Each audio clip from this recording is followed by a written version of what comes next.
àquele e àquela que chega pela primeira vez na nossa casa, seja acolhido com muito carinho.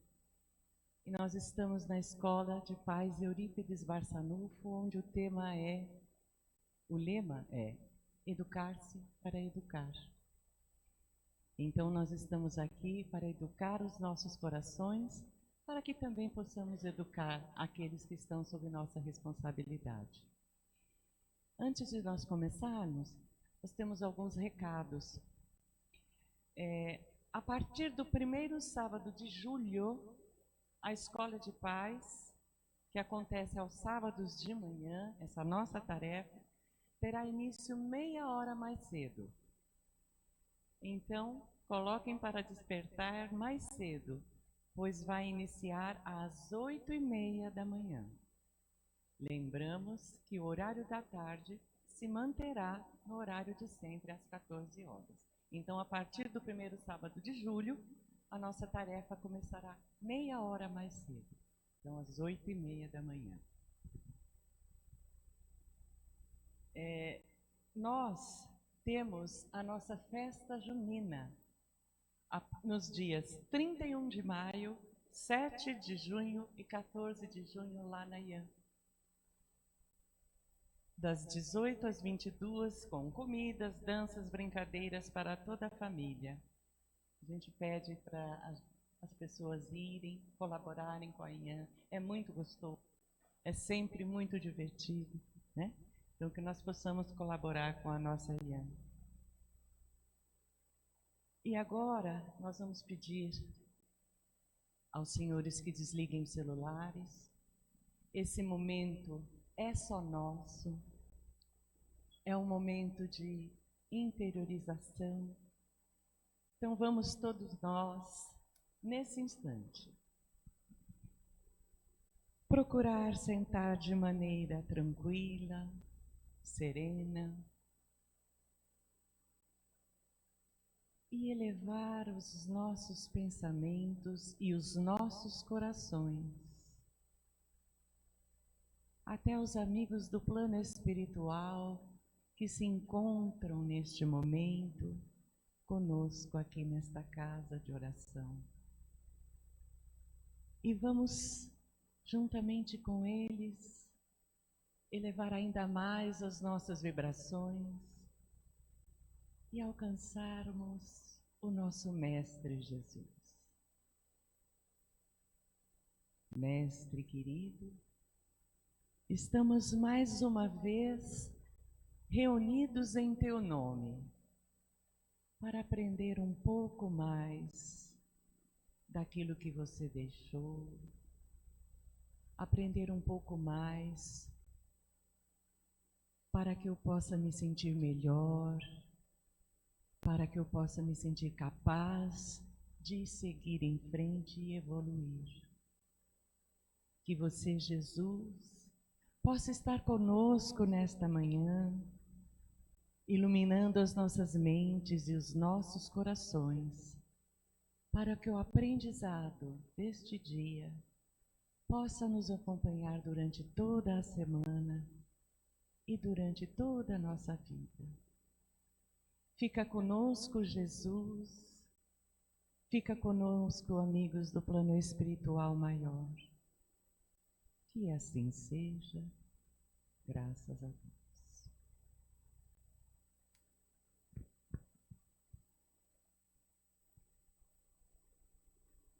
E hoje nós temos a nossa convidada Thelma Rodrigues.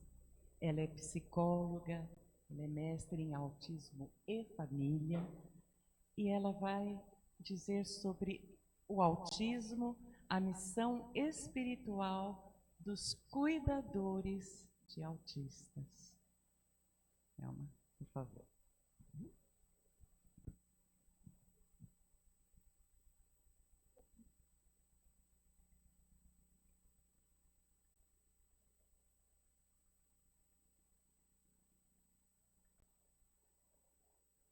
Bom dia. Essa é a segunda vez que eu estou aqui na casa. Dia 2 de abril fiz uma live E aí o Itair me procurou para vir conversar um pouquinho com vocês. Autismo é um tema que eu gosto bastante. Eu trabalho com ele há mais de 16 anos, sou formada há 20. Desde que saí da faculdade da Metodista, já fui me especializar em psiquiatria infantil. E desde o comecinho, sempre tive contato com crianças esquizofrênicas e autistas. E autismo foi o meu caminho, né, de especialização, de atendimento, até 2019 que eu fiz o meu mestrado. Hoje eu tenho um consultório aqui em Santo André e também trabalho numa instituição do metrô, que é uma instituição que cuida de crianças autistas e com algumas deficiências. Hoje ela está mais ampla, a gente atende muitas crianças e muitos tipos de demanda, mas eu particularmente tenho um foco em crianças autistas. Eu atendo desde a criança mais grave, a criança leve, que hoje é um adolescente, foi para a faculdade e a gente conseguiu muitas coisas. Quando me chamaram para conversar na live e falar da missão, eu penso que a primeira missão que a gente tem como cuidador é entender o que acontece, para alertar quem a gente percebe, ou o pai que está acontecendo aquela situação, porque quanto mais rápido a gente ajuda, mais rápido essa criança se desenvolve, né? Se eu atendo um pequenininho que chega para mim com 1 ano e 2 meses, que é o que está acontecendo depois da pandemia, a gente está tendo uma demanda muito grande de bebês, que já vem com diagnóstico fechado. Eu tenho resposta terapêutica em 2 semanas. Se eu atendo um grandão, que a gente descobre só na escola, a gente pouco vai ter efeitos terapêuticos. A gente vai demorar muito para sair. Vocês já ouviram falar de autismo? Já, né? Porque está na rede, né? Que bom que caiu. A gente está quase para fazer um século do descobrimento do autismo. O autismo não começou pelas crianças, ele começou por um estudo na Áustria com psiquiatras estudando esquizofrenia. E o Bloyer, que é um dos primeiros psiquiatras a descrever transtorno mental, começou a indagar que existiam pacientes esquizofrênicos. Vocês sabem o que é um esquizofrênico? Não? Paciente esquizofrênico ou indivíduo esquizofrênico é um indivíduo que não consegue estar junto com a gente porque ele está ou tendo alucinações visuais ou audição. A gente pode confundir muito com a ideia de obsessor. Eles têm obsessor? Sim, eu acredito que sim.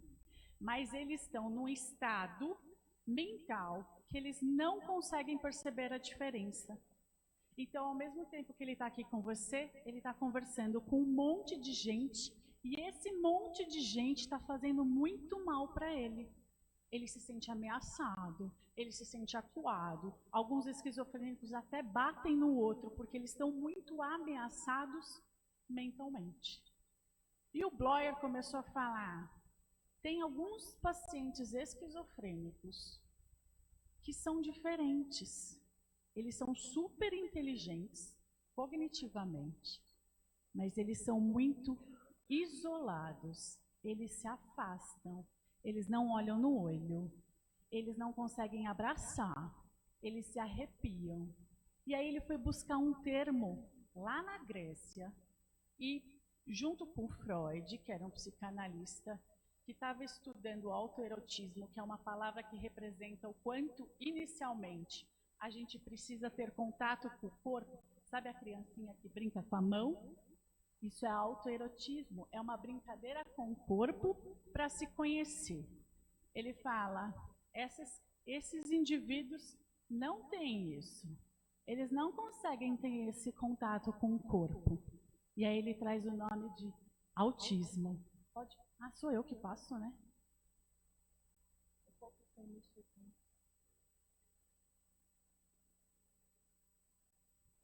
Autismo é uma palavra que representa sem relação. Então, inicialmente, ela assusta muito. Em 1920, saiu o primeiro manual de psiquiatria. A gente tem toda uma descrição do que acontece com a mente quando ela adoece. O autismo saiu? Não.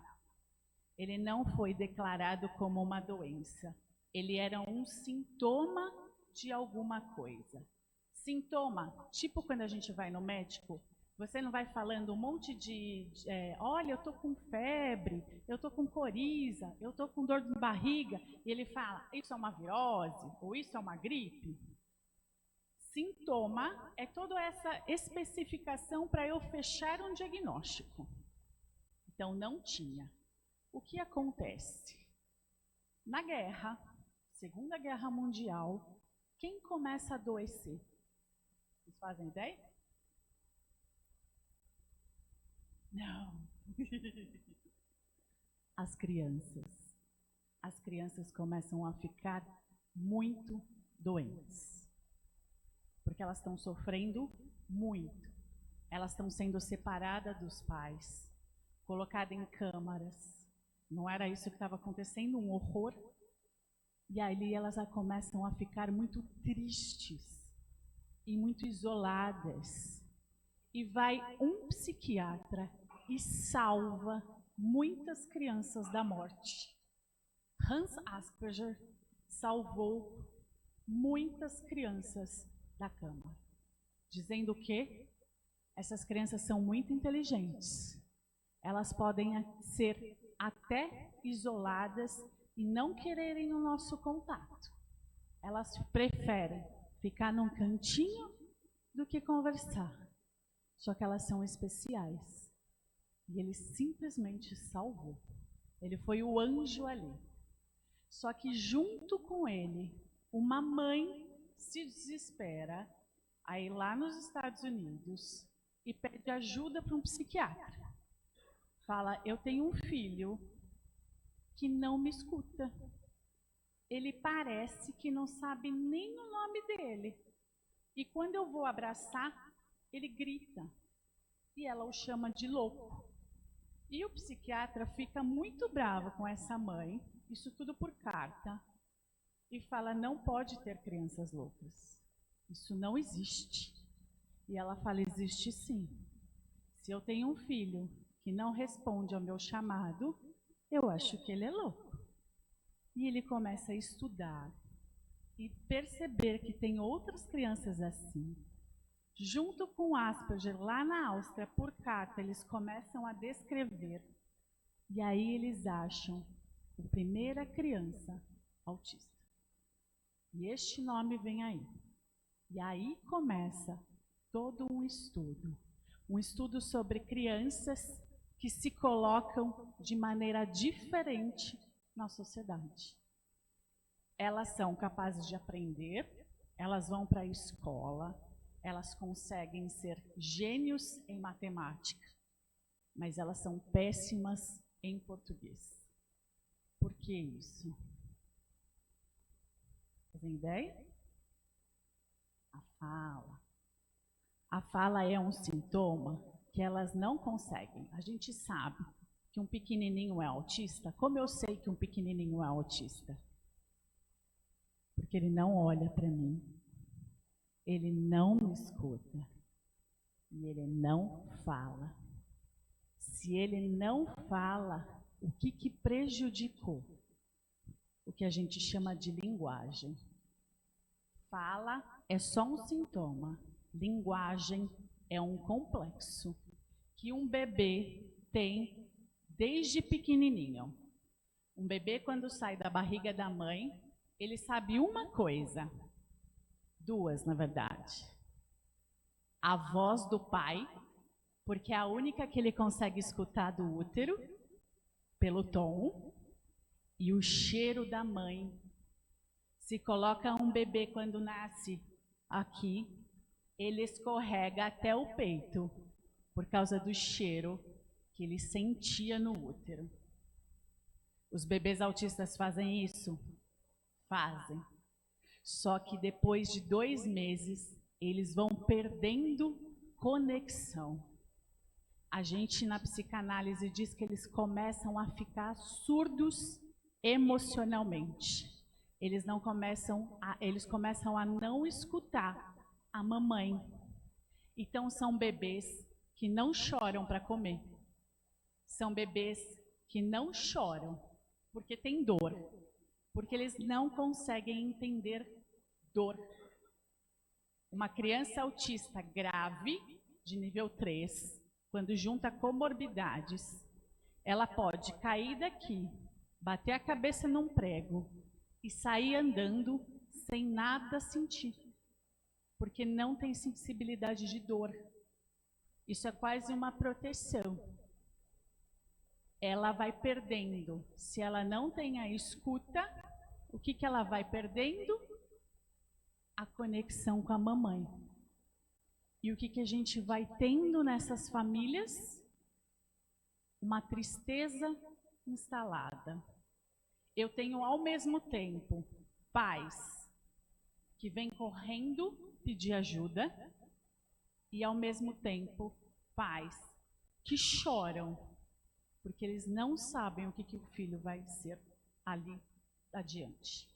Nenhum pai vem me pedir diagnóstico de autismo. Todos os pais que chegam para mim pedem para eu avaliar e não dar o diagnóstico. Eles choram muito. Por quê?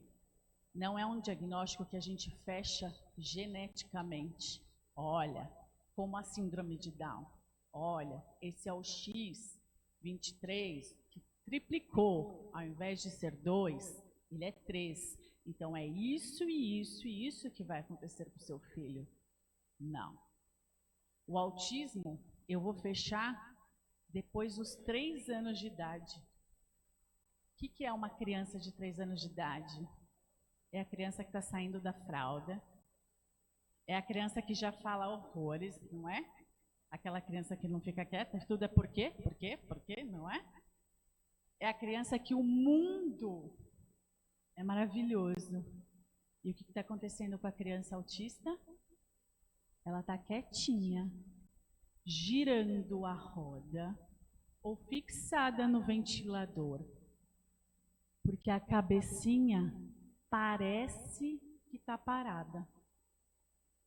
Ela pouco consegue se relacionar com o outro. Espiritualmente, vocês acham que elas são diferentes? Eu acredito que algumas vêm de outros lugares, porque elas nos ensinam muito.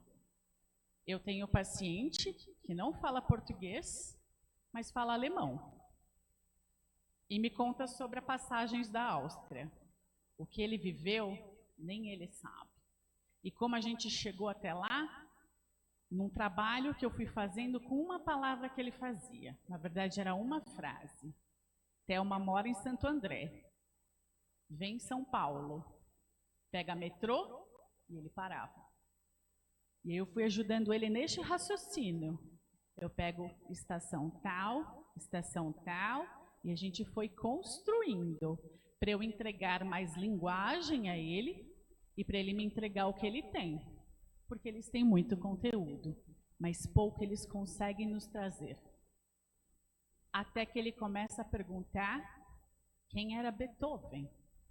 Ele falou, ops, como assim? Do nada, quem é Beethoven? E ali saem muitas palavras em alemão. E a mãe questiona, por que ele não fala português direito? Porque ele fala português de um jeito esquisito. Ele abaixa a cabeça, faz uma voz diferente e aí ele fala. Mas quando ele fala alemão, ele vai com tudo. Então, para mim, aí Theo, é um espírito que ficou, que teve uma passagem. E talvez essa encarnação esteja difícil. E essa é uma hipótese de alguns espíritas, que às vezes esta encarnação não foi aceita por esses espíritos. E aí eles chegam aqui com muita dificuldade. Por quê?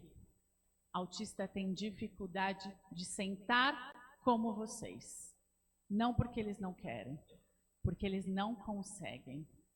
A mente está em erupção, o corpo fica completamente agitado. Se vocês tiverem um autista aqui, não sei se tem, eles estão rodopiando.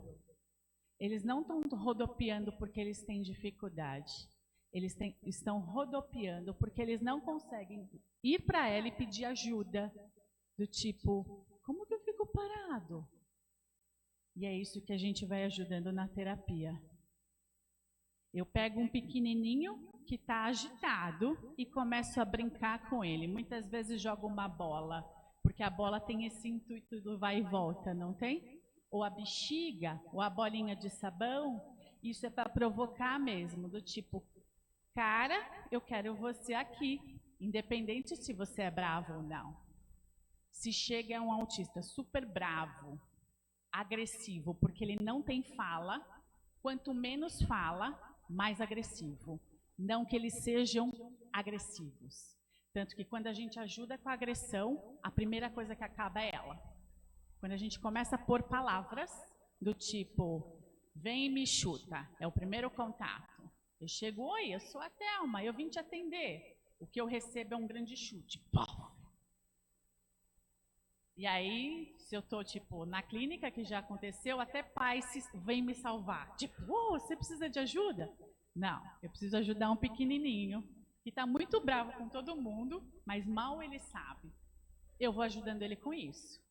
Do tipo, a gente não cumprimenta assim, a gente cumprimenta com oi. Se você não quer vir, você pode falar. Eu não quero. A gente vai ajudando desta maneira, que parece simples, mas para eles não é, e que vai ajudando muito a se acalmar. E os pais? O que a gente pode fazer? Podem falar, eu gosto de conversar.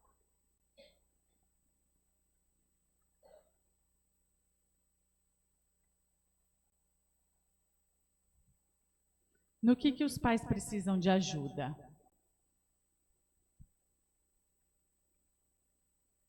Que tipo?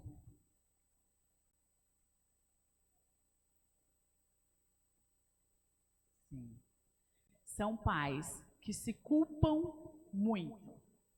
Eles acham que eles erraram desde o começo. Sim. A gente tem uma mãe lá na AME, que ela desde o começo me diz que ela acha que ela errou na amamentação, porque o filho não chorava. Ela falava, ele não chorava, então para mim a barriguinha dele estava cheia. Só que eu mal me dava conta de que não era isso. E ela não conseguia se dar conta mesmo. Uma mãe também cresce com um bebê, não é? A gente não tem um filho que nasce, a gente sabe fazer tudo, não é? Mas cada mãe, eu aposto, que em meses sabe o tom do choro do seu filho. Não sabe? Isso é dor de barriga, isso é birra, isso é deixa pra lá que eu não tô afim, não é? Tipo, olha só, essas mães vão tendo dificuldade porque esse pequenininho não faz troca. Ele não consegue responder. Ou ele responde, aí é pior. Que era o que acontecia com essa mãe na Inglaterra, a Lorna Wing. E depois de 2 anos, a criança para de responder. Lorna Wing é uma mãe percussora que vai brigar pelo nome.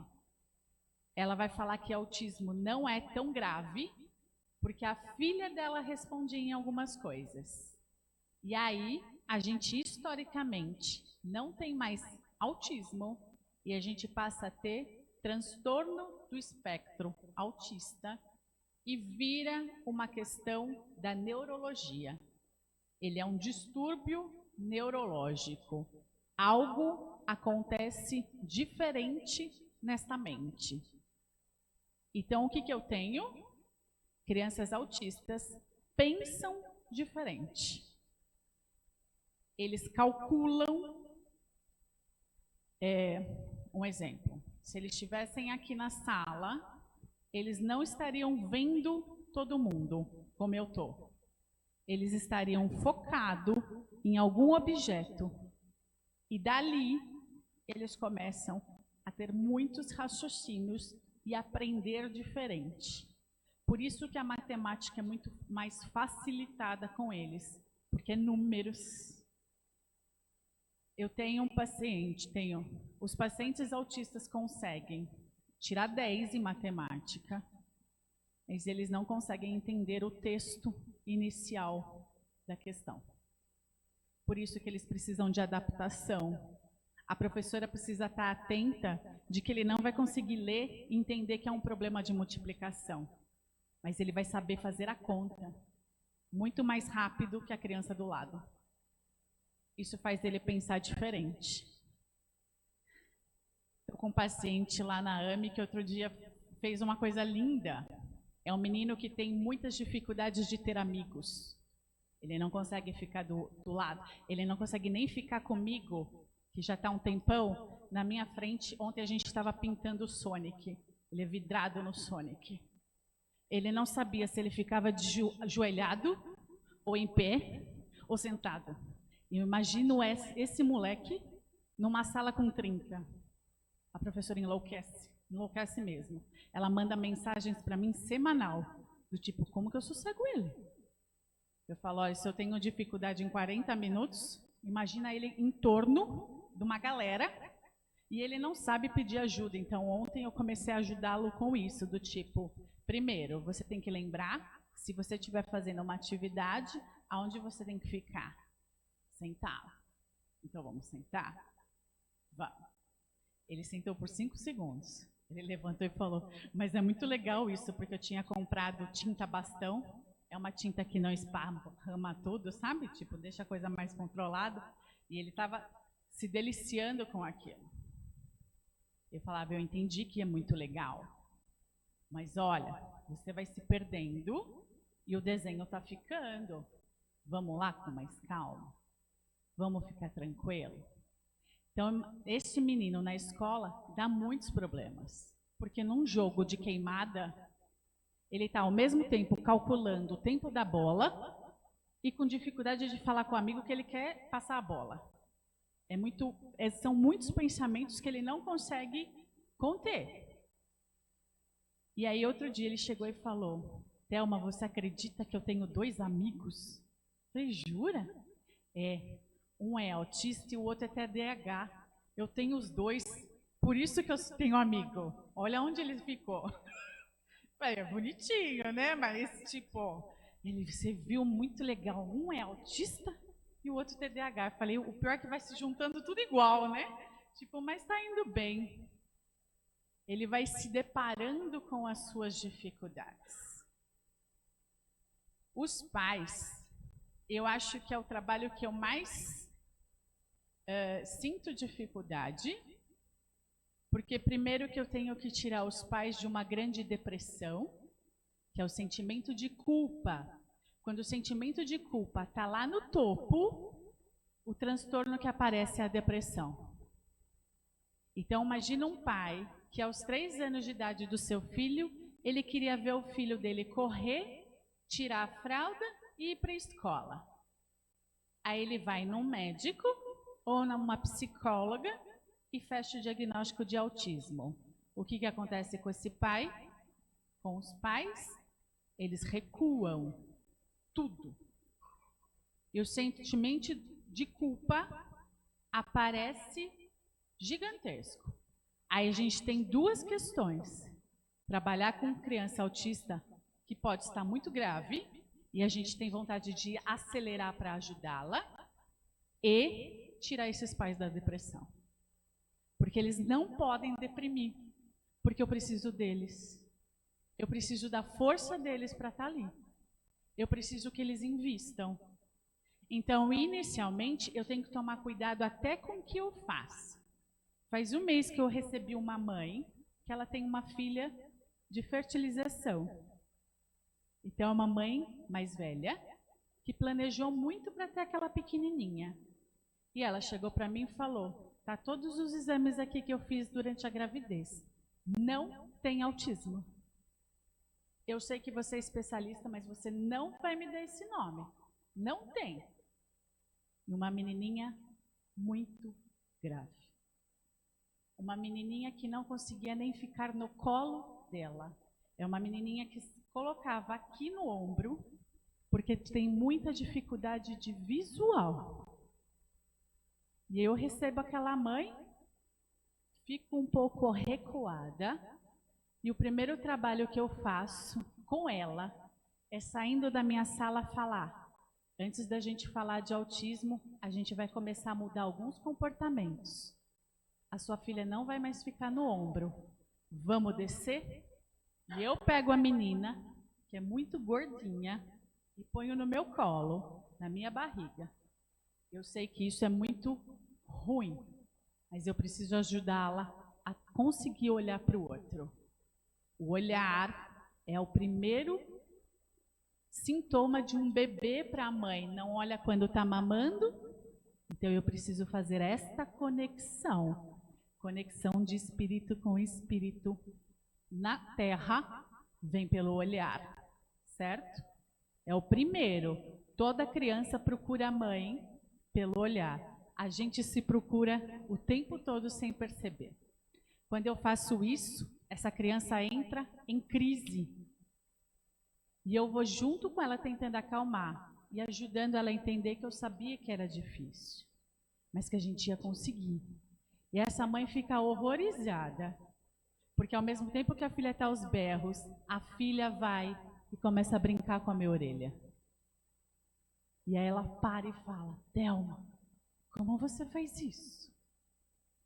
E aí eu brinco e falo, são 16 anos de prática, de pegar bebês difíceis, mas a gente vai conseguir. Faz uma semana que eu entreguei o diagnóstico para ela. Vocês têm ideia como essa mãe ficou? Ela chorava muito e dizia, eu sempre soube, mas é muito ruim esse nome. Eu não sei por onde começa. E eu falei, por onde você começou? Você trouxe. E agora a gente vai para frente. Você tem um direito muito grande, porque mundialmente o autismo ganhou espaço. Essas crianças são reconhecidas como necessitadas de ajuda. E você, como mãe, também precisa. Então eu vou estar com você, semanalmente. O que tiver difícil, você traz. E o que eu achar difícil aqui, eu trago e a gente conversa. O que já mudou na pequena? Ela consegue olhar e ela brinca. Ela é uma fofa que vem com um sorriso. Já fala algumas coisas, principalmente quá-quá, quando vê o pato. Traz o pato, me entrega a sua mão, eu coloco o pato na mão dela e a gente passa sessões de fazer pato comer, pato dormir, pato vai brincar. Isso é só um começo, porque eu quero, por mais difícil que eu sei que está sendo, que ela esteja com todo mundo, que ela não se isole. Se ela se isola, os pais se isolam. São pais que não vão no shopping, porque o filho pode ter uma crise. A mãe da Ju, uma paciente bem grave que eu tenho, que tem, além do autismo, síndrome de Down, não entra na C&A, porque acha que a arara das roupas provoca crise. Quando ela vai escolher uma roupa para a Ju, junto com a Ju entra em prantos e perdida nas araras. E a gente precisa fazer um trabalho de você tem que ir no shopping. Não pode deixar de ir. Mas como a gente vai fazer? Talvez entrar numa parte menor, talvez entrar numa loja que a roupa chega até ela e pronto, para depois a gente enfrentar uma C&A. Então, são passos a passos que a gente precisa ajudar a família. Porque vai todo mundo se perdendo. Vai todo mundo entrando no que a gente chama de autismo. Vocês já perderam horas no celular, brincando? Isso é um comportamento autístico. Quando eu fico, não que todo mundo seja autístico, mas quero entender o que é, sabe? Ajudar a entender. Entraram já num restaurante, hoje em dia é muito comum, e ver um casal, cada um com o seu celular. Eu sempre olho para o meu marido e falo, eu espero que eles estejam mandando mensagem um para o outro. Porque se não tiver, é aí que se fecha o diagnóstico de autismo. Eles ficam, cada um no seu mundo, sem conexão com o outro. E o que dá certo para adolescentes autistas? O computador. Às vezes eu tenho pacientes que não escrevem, mas dá um computador para eles. Eles conseguem juntar as letras e eles têm muitos amigos. E ali eles começam a falar da vontade que eles têm de ter amigo. Eles contam, aquela pessoa que senta do meu lado, eu não sei falar com ela. Tem um grandão que já está na faculdade, que há um tempinho, ele começou com uma questão de namorada. E aí eles têm uns pensamentos muito ligeiros. Ele chegou e falou, eu já resolvi o problema, Thelma. Eu namoro você, porque você sabe o que eu tenho, e acabou. Eu gosto de você, você gosta de mim, e pronto. Eu falei, mas eu não posso te namorar. Por quê? Eu falei, porque eu sou sua terapeuta, eu tenho 43 anos, né? A coisa fica muito difícil, não é isso. E você consegue? Não, Thelma, eu não sei nem falar oi. Minhas pernas tremem. Eu fico olhando para aquela menina, não consigo. Não vem nada na cabeça. E não vem nada mesmo. A gente ajuda na amizade do beabá. Este menino, eu caí na besteira de ensinar o beabá. Pergunte como tá, como foi o final de semana, o que ele faz toda a sessão online. Oi, Thelma, como foi seu final de semana? É o script. Eu falo, por que eu ensinei, né? Como eu ensinei ele a falar no começo, ensinei ele a falar com uma bola. Eu jogava a bola e fazia tum. E ele vem e faz tum. E dali eu comecei a pegar a revistinha do Cebolinha, sabe que tinha o futebol e o Cascão, para fazer a brincadeira, você é o Cebolinha, você é o Cascão, e vamos lá. E aí a Fono veio muito brava e falou, Thelma, você não tinha outro personagem? Eu falei, por quê? Porque agora ele fala helado. Ele entendeu o Cebolinha, só que tudo é helado.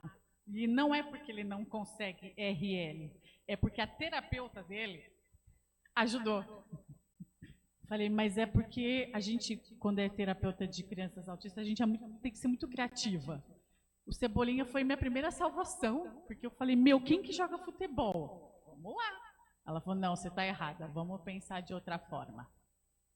Isso é um pensamento de criança autista e adolescentes. Eles fixam em um personagem e eles vão embora. Então, no consultório eu tenho o McQueen, sabe aquele do Carros? Que é um desastre. Por quê? Ele só corre. E ele sempre quer ser o primeiro. Então, ele dá problema na escola. Até num campeonato de copiar os números. Porque ele sempre vai ser o primeiro. E ele fala, mas eu sou o McQueen. E hoje eu faço um trabalho com ele de que McQueen é um desenho. E ele pode gostar do McQueen. E não ser o McQueen. Porque senão a gente vai ter problemas como eu tive com o Cebolinha. Mas o Cebolinha era mais engraçado, certo? Agora eu tenho que achar uma Mônica para ele. O Cebolinha vai ficar com a Mônica, né? Então, este é o trabalho. Jura? Vocês têm perguntas? Diga.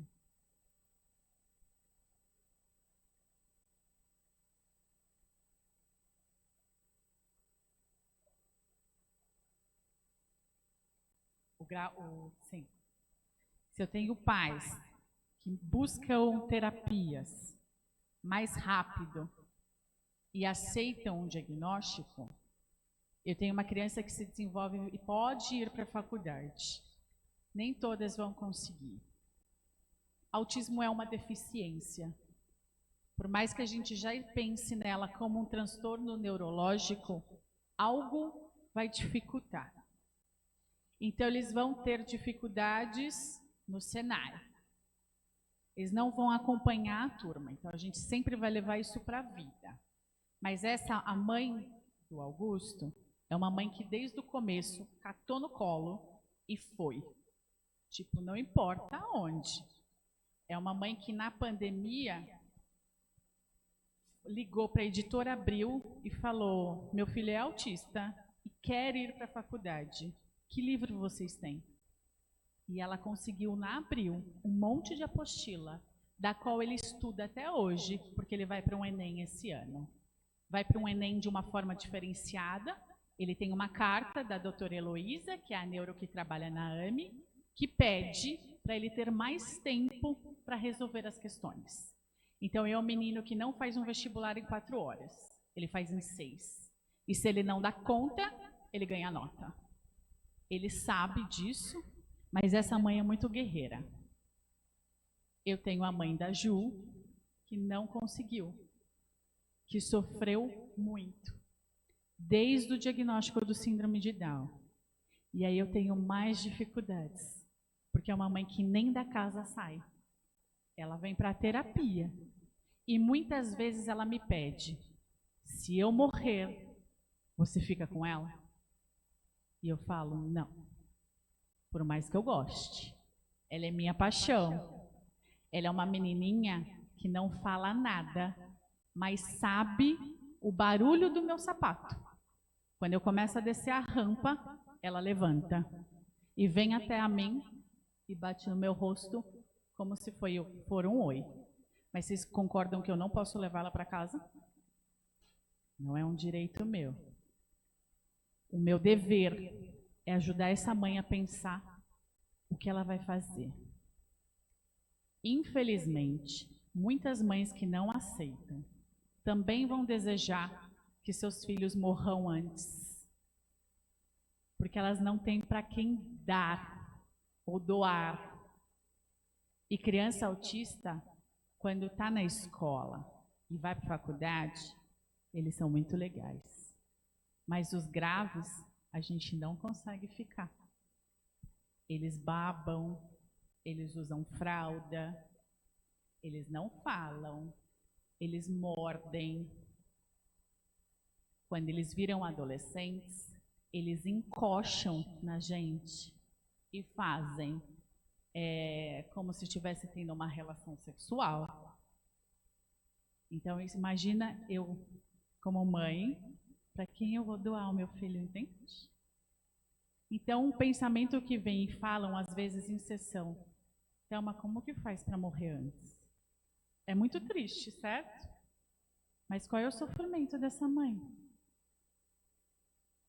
Se eu que estou acostumada a pegar casos graves e passar por isso, a AME tem um trabalho de ir na casa de autistas em São Paulo, adultos. Porque, infelizmente, a gente tem uma saúde, um SUS bom, mas um CAPS. CAPS é o Centro de Atendimento Psicossocial, que atende autistas só até os 18 anos de idade. E depois não tem mais recurso. Então, em Itapevi, a gente tem 2 casos de autistas adultos que estão presos em cela.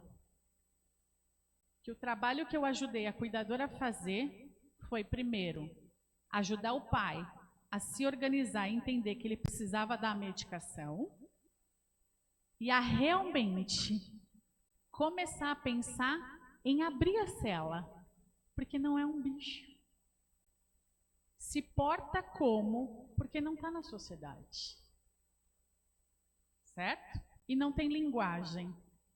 Essa menina, a gente fez um trabalho muito bonito, uma adulta, que há 2 anos a gente conseguiu levar ela para uma festa.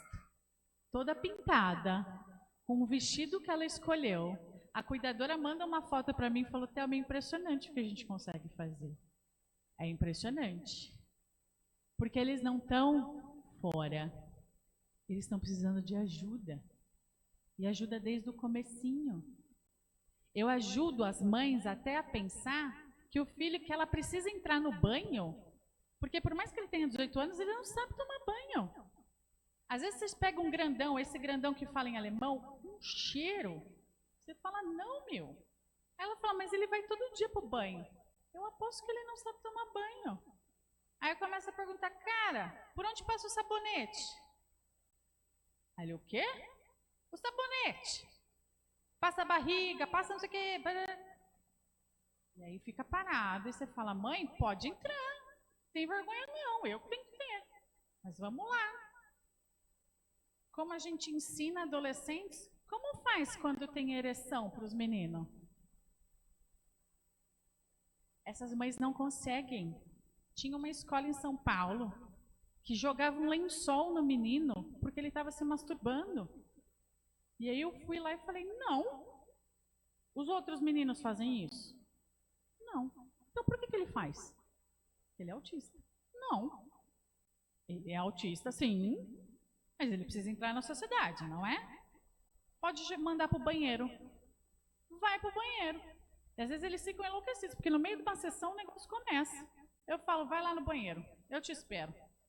Vai lá, se cuida, depois a gente conversa. Porque, não tem, certo? São regras que a gente vai perdendo. Essas mães não conseguem falar não para essas crianças. E um trabalho que a gente faz é não. Tipo, não, você não pode bater no seu amigo. Não, você não vai me morder. Ou, você não vai encoxar aqui isso. Estou aqui conversando com você e... Não. São coisas da sociedade que para a gente está muito fácil, mas para eles não. E que tem a ver com falta de linguagem.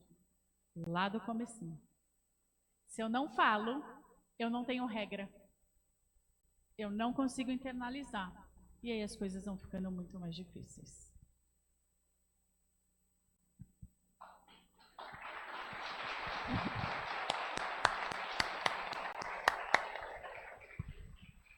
Nós agradecemos muito a Thelma pela sua mensagem, pela experiência trazida. Muito obrigada. E eu fiquei aqui pensando, quantas vezes a gente na rua, na loja, se irrita com aquela criança que está gritando. Nossa, essa mãe não cuida, olha que berreiro. Vamos pensar, pode ser uma criança autista, numa crise, não é? E é importante a gente respeitar o diferente. Respeitar. Então, que nesse momento nós possamos novamente nos interiorizar, agradecer pela oportunidade de tanto aprendizado, agradecer aos amigos do plano espiritual que estiveram conosco nesta manhã, agradecer a Jesus por mais esta oportunidade, que possamos fazer desses aprendizados experiências melhores nas nossas vidas, que possamos pedir a Jesus a força, a coragem para enfrentar as nossas provas e delas sairmos vencedores. Que a tua luz, Jesus, possa nos acompanhar durante toda a semana. Que assim seja, graças a Deus. E agora possamos aguardar a chamada para o passe. Bom final de semana a todos.